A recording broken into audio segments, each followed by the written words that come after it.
শ্বশুর বাড়ি যদি চলে যাও না আরে মামুর মতো কয়ে দিবি কতার ফাড়ি যাবে মুখ মারা আনে দিব কোনো কাটা নেই মামা যদি কাটা পড়ে যায় ঘরে যায় তোর কতার ফাড়াই দিব ওরকম খুব ভালো মুখ মারা আনে দিব একদম আর যেদিন ভাত খিলাবো তুই খিলাবো আর যদি তোর মা যদি খিলায় বেচারি ভাত কাটা হলো ভাত খাওয়া দিলাম এইরকম হয়েছিল একেবারে ছিল কোনো মোর একদম ঠিক নাই আসলে তো মুখ যদি ঘরে লোক যদি ভাত খিলায় না মুখ পছন্দ নাই তোমার যদি সাইডিং সাইডিং করে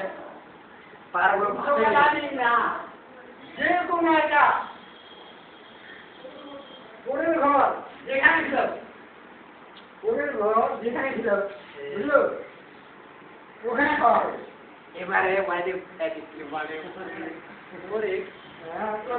এবার মামু এবার তোকে ভাত খিলাবি দেখো তোরা শাশুড়ি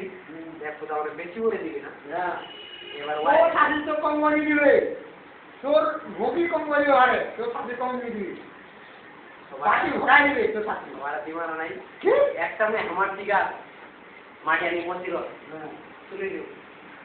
দেয়া থেকে নি পড়ছো মান এক পর্যন্ত যাবে হবে ফের পর্যন্ত এক পর্যন্ত যাবে হবে যদি মনে করা তো দেওয়ার তো মানে কোনো ব্যাপার নাই আমি আর ভাবে নিলি মানে ওরা যা ছেড়ে ভাত খাই আমার গরম করা দিয়ে বলি ভাত দেখতে বলতে একবারে সেরে আর ওয়াজে না কেন উৎসব ওরা নাপিও না আশায় অনেক হবে ফের পর্যন্ত হবে বিবার দিতে হবে আর মুখগুলা লেখা থাক দাঁড়িয়ে আর তো জানে বেগুনের ছানা মুখ তো ইলা থাক তো মিনিমাম এক পাই হবে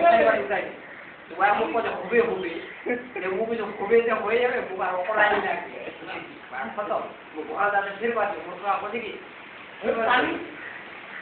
তুমি যাও ওয়া যা হলে মুখ আছে